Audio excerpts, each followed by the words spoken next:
अगर मोदी जी को कॉन्फिडेंस है कि हमने काम किया, चुनाव हम जीत जाएंगे, तो सिंगल अकेले चुनाव लड़ जाना चाहिए।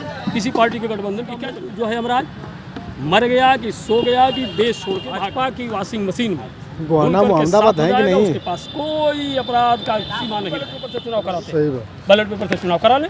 यदि आपको मानते हैं कि ईवीएम नहीं कुछ करती है, हम स्वयं चुनाव जीतते हैं, हमने इतनी विकास की गंगा बहा दिया है, तो आप बहुत अच्छी बात है, आप विकास की गंगा बहा है। ईवीएम बंद करके आप चुनाव करके देख लीजिए, आपकी क्षमता का पता चल जाएगा कि आपकी क्या क्षमता। कांग्रेस ने जो बनाया वही भाजपा के लोग वैक्सीन जो बनी है वह कांग्रेस के द्वारा बनवाए गए ही लेबोरेटरी में बनी है। अब मोदी जी का बिल्ला 2000 की नोट बनाकर 9 साल नहीं चला पाए, वो हमसे 70 साल का हिसाब मांगते हैं। शर्म आनी चाहिए। व्यक्ति पर लाखों से ऊपर का कर्जा गया है, वह कौन भरेगा? हम टैक्स भी दें। नमस्कार दोस्तों, हम इस समय आजमगढ़ जिले में हैं और यहीं के दिनेश लाल निरहुआ सांसद भी हैं। इसी बीच एक समाज सेवी और नेता, कांग्रेस के कद्दावर नेता हैं, उनके शुभ परिचय लेंगे, इनसे कुछ बातें करेंगे। चूँकि 2024 का चुनाव है और सारे नेता, सारी पार्टियां अपने हथकंडे अपना रही हैं। बताइए सर। पतरूराम विश्वकर्मा जी, प्रदेश महासचिव पिछड़ा वर्ग कांग्रेस पार्टी। इस बार जो 2024 का चुनाव है जी, और काफ़ी भाजपा के लोग ने आजमगढ़ में अब इस समय भाई दिनेश लाल निरहुआ सांसद भी हैं और काफ़ी विकास हुआ है, तो किस प्रकार इसको आप देखते हैं? देखिए, आजमगढ़ की धरती पर जी, अगर आप विकास खोजेंगे तो कहीं आप टार्च जला के ढूंढेंगे, कोई विकास आपको नहीं मिलेगा। दूसरी चीज़, दिनेश लाल निरहुआ ये नेता नहीं अभिनेता है। इनके अंदर बड़बोलेपन। इन्होंने तो जब पहला चुनाव लड़ा था यहाँ से सांसदी का, तो इन्होंने कहा कि मैं ब्रह्मा के लिखे लेख को मिटा सकता हूँ। तो ब्रह्मा के लेख को लिखे तो नहीं मिटा पाए। मिटाया तो सर नहीं, पहले बात सुनिए। जिस बार का उन्होंने वक्तव्य दिया था, जिस बार वो चुनाव हारे, उस बात की बात है। अगर वो ब्रह्मा के लिखे लेख को मिटा सकते थे तो उसी बार उनको चुनाव जीत जाना चाहिए था। सेकंड चुनाव जो उपचुनाव हुआ वो उन्होंने चुनाव जीता। दूसरी चीज़ जान लीजिए कि हमारे जनपद का इतिहास रहा है कि जो व्यक्ति उपचुनाव जीता है वह कभी फाइनल चुनाव नहीं जीता है। जैसे अकबर अहमद डम्पी। अकबर अहमद डम्पी एक बार चुनाव बीएसपी के पर लड़े थे और वो उपचुनाव जीते थे। उसके बाद कई बार उन्होंने प्रयास किया, वो फाइनल चुनाव नहीं जीते। ये है स्थिति। नहीं, अब मोदी सरकार प्रधानमंत्री तो कर रहे हैं, हर तरफ विकास की गंगा बह रही है। कॉरिडोर से लेकर अयोध्या में राम मंदिर प्राण प्रतिष्ठा हुआ, पूरा देश राममय हो गया। आप कह रहे हैं विकास नहीं हो रही। देखिए, राममय होना अलग चीज़ है जी।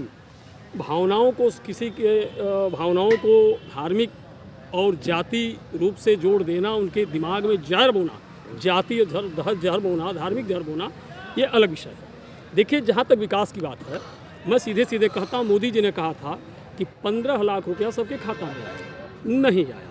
उन्होंने कहा प्रतिवर्ष 2 करोड़ नौकरी दूंगा, नहीं मिला। उन्होंने कहा स्मार्ट सिटी बनाऊंगा, स्मार्ट सिटी नहीं बना। उन्होंने जितना भी वादा किया, किसी वादा पर आज तक उनका वादा पूरा नहीं हुआ है।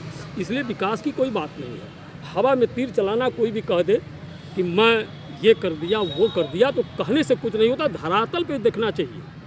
मंदिर अलग विषय है।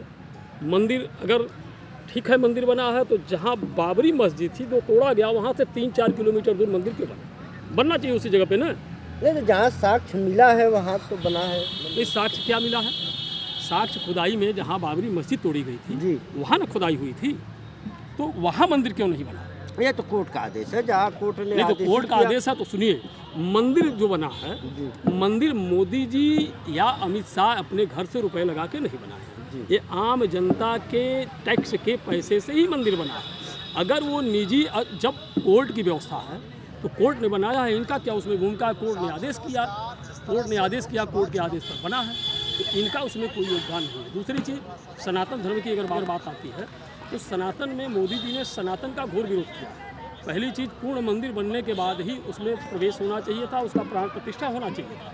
तो प्राण प्रतिष्ठा अधूरे मंदिर में करना, ये कहीं न कहीं जो है सनातन धर्म के विरुद्ध है, सनातन धर्म के साथ छलावा है। इसलिए मैं कहता हूँ कि इनका द्वारा किया गया काम बिल्कुल गलत है। अगर होना है, दूसरी चीज़ की रामचंद्र जी जब अश्वमेध यज्ञ किए थे, तो अश्वमेध यज्ञ के समय सीता जी, उसके पहले उन्होंने जंगल बिहार में छोड़ दिया था, तो सोने की सीता बनाकर प्रतिष्ठित करके तब उन्होंने पूजा पाठ किया। तो जो मोदी जी की पत्नी थी, तो मोदी जी को अपनी पत्नी के साथ वहाँ प्राण प्रतिष्ठा में पूजा पाठ करना चाहिए नहीं, था। तो मोदी- समझ में एक चीज़ नहीं आ रहा है जी कि जो अपनी पत्नी को अपना साथ जीवन भर निभाने की गारंटी दिया, वो पत्नी का साथ नहीं निभा पाया, वो गारंटी को तोड़ दिया, तो देश को कौन सी गारंटी नहीं तो देंगे? मोदी जी तो कहते हैं कि पूरा देश ही हमारा पूरा परिवार है। अरे भाई, ये कैसे हो गया? पूरा देश परिवार किस तरह से हो सकता है? वो एक देश के प्रधानमंत्री हैं, तो उसको पूरे देश को अपना एक परिवार समझते हैं। लेकिन स्वयं की पत्नी की मैं उनके बात कर रहा हूँ, मैं उनके स्वयं की पत्नी की बात कर रहा हूँ। अब चूंकि और टिप्पणी इस पर नहीं करना चाहता हूँ खुल के, उनकी पत्नी जो है, उन्होंने विवाह किया, उसको स्वयं जीवन भर साथ निभाने की गारंटी दे करके वो भूल गए। उस गारंटी को नहीं निभा पाए तो देश को कौन सी गारंटी देंगे? हर बात जुमला इनकी साबित होती है। अमित शाह जी ने खुद कह दिया कि ये जुमला है, 15 लाख रुपए वाला। तो इनकी सारी बातें जुमला, चुनावी जुमला है कि चुनावी जुमला हमेशा छोड़ते रहते हैं। ये लोग ऐसे हैं ना कि झूठ को इतना तेज बोलेंगे कि सच सिद्ध करना चाहेंगे, यही सत्य है। अच्छा नेताजी, अब 2024 का चुनाव है और आप भी नेता हैं और अनेक नेता दल बदल के इधर उधर जाते हैं, जैसे ओम प्रकाश राजभर। जी। कभी आदित्यनाथ योगी जी को घंटा बजाने के लिए भेज रहे थे, आज फिर इंटरव्यू हुआ और फिर वो लोग मिलके फिर 2024। देखिए, जहाँ तक माननीय ओम प्रकाश राजभर जी की बात, जी ओम प्रकाश राजभर जी का कोई अस्तित्व नहीं है। उनको केवल घर की राजनीति करनी है, समाज की और देश की राजनीति नहीं करना। उनको अपने और अपने बेटे के लिए टिकट चाहिए, बहू के लिए चाहिए, इन्हीं लोगों को मंत्री बनना चाहिए। दूसरी बात, ये जब सपा से गठबंधन किए, देखिए बीजेपी में थे तो बीजेपी को इन्होंने उल्टा सीधा कह करके सपा को गाली वाली दे करके बीजेपी से निकले। बीजेपी में रहते हुए बीजेपी का विरोध किया, सपा को गाली देते रहे, फिर बीजेपी से भागे, सपा में आके गठबंधन कर लिए। सपा में जब आए तो अपने तमाम बयानों में ये कहा कि मैं मोदी जी को घंटा बजाने के लिए मंदिर में भेजकर तभी सांस लूँगा। तो कहीं कहीं इनका बयान ये भी आया था, मीडिया में देखने को मिला कि ओबीसी के नेता बीजेपी में चप्पल जूता उठाते हैं। तो इनके बयान का कोई मतलब नहीं है। ये बीजेपी को सब कुछ कह करके आज बीजेपी में गए। कौन सी बीजेपी की ऐसी मजबूरी है कि ऐसे लोगों को, भगोड़ों को अपने साथ ले लेती है? सबसे बड़ा विषय तो ये है कि मोदी जी और योगी जी की कौन सी ऐसी आवश्यकता पसी है कि वो ऐसे जैसे नीतीश कुमार और ओम प्रकाश राजभर ऐसे लोगों को अपने यहाँ जोड़ ले रही है। ऐसे लोगों को तो दरकिनार करना चाहिए, क्योंकि जो आदमी आपका सगा नहीं है, किसी का सगा नहीं है, वो किसके साथ क्या करेगा, क्या गारंटी है? तो ऐसे लोगों को से दूर रहना चाहिए। अब कहीं न कहीं बीजेपी डरी है, सहमी है, वो जानती है कि हमारा वोट बैंक खिसक रहा है, ओबीसी खिसक रहा है। इसलिए ओबीसी के नेताओं को खास तौर से किसी तरह डरा के, धमका के, तोड़ करके अपनी पार्टी में जोड़ रहे हैं, अपना गठबंधन मजबूत कर रहे हैं। इंडिया गठबंधन तो सभी लोगों को भी मिला के गठबंधन कर रही है। मैं तो कह रहा हूँ कि जब मोदी जी कहते हैं कि अकेला मोदी सब पर भारी, अकेला मोदी, तो 40 का मेला फिर भी मोदी अकेला? कहाँ मोदी अकेला? अगर मोदी जी को कॉन्फिडेंस है कि हमने काम किया, चुनाव हम जीत जाएंगे, तो सिंगल अकेले चुनाव लड़ जाना चाहिए। किसी पार्टी के गठबंधन की क्या जरूरत है? जब आप इतना विकास की गंगा बहा दिए हैं, सब कुछ कर दिए हैं, अब आप ऐसे लोगों की बात कर रहे हैं। जब यही योगी जी कहते हैं कि किसी भी बहन बेटी की सुरक्षा के साथ कोई खिलवाड़ करेगा तो अगले चौराहे के पहले उसको यमराज मिलेगा। बेचू IIT की छात्रा के साथ बीजेपी IT सेल के लोगों ने बलात्कार कर दिया, उनको 2 महीने बाद गिरफ्तारी की गई। कहाँ गया योगी जी का जो है यमराज? मर गया कि सो गया कि देश छोड़ के भाग गया? दूसरी चीज़, उनके ऊपर बुलडोजर नहीं चला।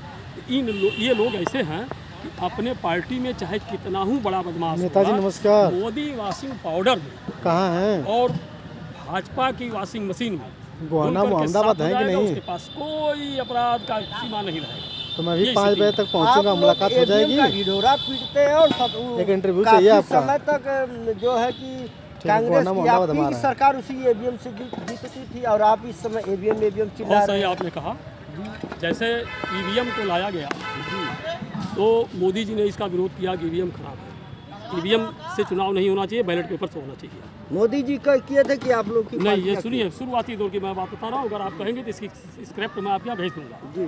दूसरी चीज़ कि EVM जब बनी तो शुरुआती दौर में छेड़छाड़ की व्यवस्थाएं नहीं थी। बाद में इसमें जो प्रोग्रामिंग सेट होने लगा, चिप के जरिए या जैसे भी छेड़छाड़ होता, चूँकि मैं इंजीनियर तो नहीं हूँ, लेकिन इसको सुप्रीम कोर्ट के अधिवक्ताओं ने सिद्ध कर दिया है कि EVM में छेड़छाड़ संभव है। जब EVM में छेड़छाड़ संभव है तो जिस विदेश ने EVM को बनाया वह विदेश EVM से चुनाव नहीं कराती है। सुप्रीम कोर्ट का चुनाव EVM से नहीं होता है तो क्यों नहीं EVM को बंद कर दिया जाता? क्या दिक्कत है भाई इनको EVM बंद करने में? क्यों नहीं बैलेट पेपर से चुनाव कराते? बैलेट पेपर से चुनाव करा लें। यदि आपको मानते हैं कि ईवीएम नहीं कुछ करती है, हम स्वयं चुनाव जीतते हैं, हमने इतनी विकास की गंगा बहा दिया है, तो आप बहुत अच्छी बात है, आप विकास की गंगा बहा है। ईवीएम बंद करके आप चुनाव करके देख लीजिए, आपकी क्षमता का पता चल जाएगा कि आपकी क्या क्षमता है। तो आपको भी ईवीएम पर विश्वास नहीं है? बिल्कुल विश्वास नहीं है, हमको नहीं, पूरे देश को विश्वास नहीं है। हम तो पूरी देश की बात सुन रहे हैं। आप लोग राज्य करते हैं तो विश्वास रहता है, और आप लोग जब राज्य नहीं करते हैं तो विश्वास हट जाता है। देखिए, ये आपका भ्रम है, कहीं इस तरह की बातें नहीं हैं। जब भी हम कहते हैं कि अगर हम ये कह रहे हैं कि ईवीएम आप हटा देंगे, तो हम भी अगर सत्ता में होंगे, चुनाव कराएंगे, तो बैलेट पेपर से कराएंगे। तो हम कहाँ विरोध कर रहे हैं? हम तो कह रहे हैं कि ईवीएम हटाइए, हमारी भी सत्ता आएगी, हम भी अगर सरकार में रहेंगे तो हम ईवीएम से चुनाव नहीं करा करके बैलेट पेपर से कराएंगे। तो ईवीएम हटावे तो आप पहले। लोगों का क्या एजेंडा होगा 2024 के चुनाव? हमारा एजेंडा होगा जाति जनगणना, आरक्षण, बैकवर्ड को आरक्षण, बैकवर्ड को और दलित को जो आरक्षण है वो आरक्षण देना, जो पेंशन को रोकी गई है उस पेंशन को बहाल करना, गरीबों का हक दिलाना। यही एक न्याय यात्रा है, इसमें न्याय की बात हो रही है। ये सारी चीज़ें हम लोग करेंगे। हम लोग कभी भी बोल करके किसी बात को मुकरेंगे नहीं। इस बात को चाहे जैसे कोई देख ले। और शुरू से कांग्रेस की सरकार ही बताइए, आप बार बार हम लोगों से बात कहते हैं। 70 साल वो लोग भाजपा कर रही है, 70 साल कांग्रेसियों ने लूटा बहुत है। अच्छी बात, बहुत अच्छी बात। कांग्रेस ने जो बनाया वही भाजपा के लोग बेच रहे हैं। दूसरी चीज़, कोरोना वैक्सीन जो बनी है वह कांग्रेस के द्वारा बनवाए गए ही लेबोरेटरी में बनी है। अब मोदी जी का बिल्ला उस पर लगा दिया गया। क्या मोदी जी ने अलग से बनवाया था? दूसरी बात, आपने कहा 70 साल की बात।